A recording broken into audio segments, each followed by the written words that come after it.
Pastor, começa a falar do seu início. O senhor nasceu numa família cristã, tem familiares pastores? Como que Sim, eu foi? sou a terceira geração de cristãos da minha família, né? Nós nascemos na Assembleia de Deus e eu cresci nesse ambiente, graças a Deus pela minha avó, pela minha mãe. Na verdade, a minha mãe foi a primeira que se converteu na família dela toda. Ela é a segunda filha de 9 irmãos. Ela se converteu numa igreja presbiteriana e depois alguém levou ela para uma Assembleia de Deus. Ela foi batizada no Espírito Santo e começou a ganhar a família toda. E aí isso se estendeu pela família e me alcançou. Com 15 anos de idade, Jesus me chamou para o ministério.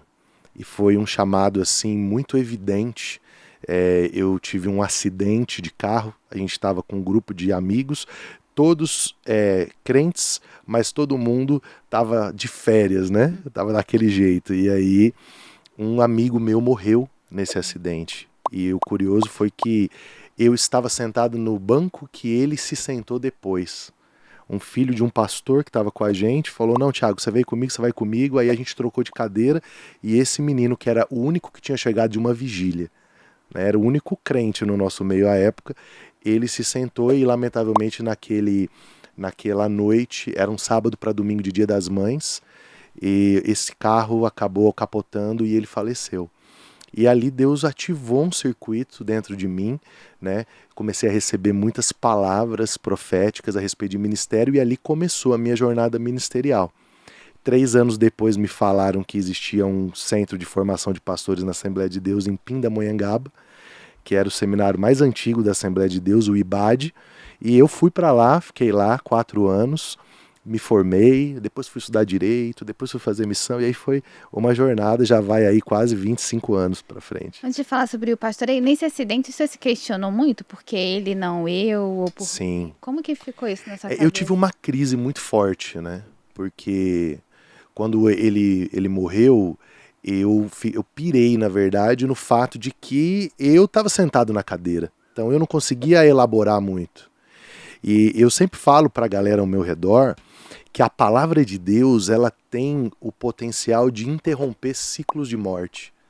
Porque no dia que eu recebi a primeira palavra profética a respeito do meu ministério, eu tinha decidido que eu ia tirar minha vida. Porque eu não conseguia conjugar o fato. Eu vi o velório, então eu vi aquela mãe desesperada na beira do caixão, e eu dizia: esse caixão é meu. Como que essa mulher está nessa situação? E aí eu fiquei muito mal, eu ia todos os dias ao cemitério, parava em frente, às vezes eu entrava, sentava, e aquilo foi me consumindo, sabe, um espírito de morte mesmo tentando me tragar. E aí a minha mãe chegou um dia para mim e falou: Ó, vamos para um culto, vai ter um missionário na igreja. E eu falei, fui, e no caminho eu disse: Deus, se o senhor não falar comigo hoje, quando eu sair daqui eu vou na rodovia, vou me jogar embaixo de um caminhão. Tava traçado o plano.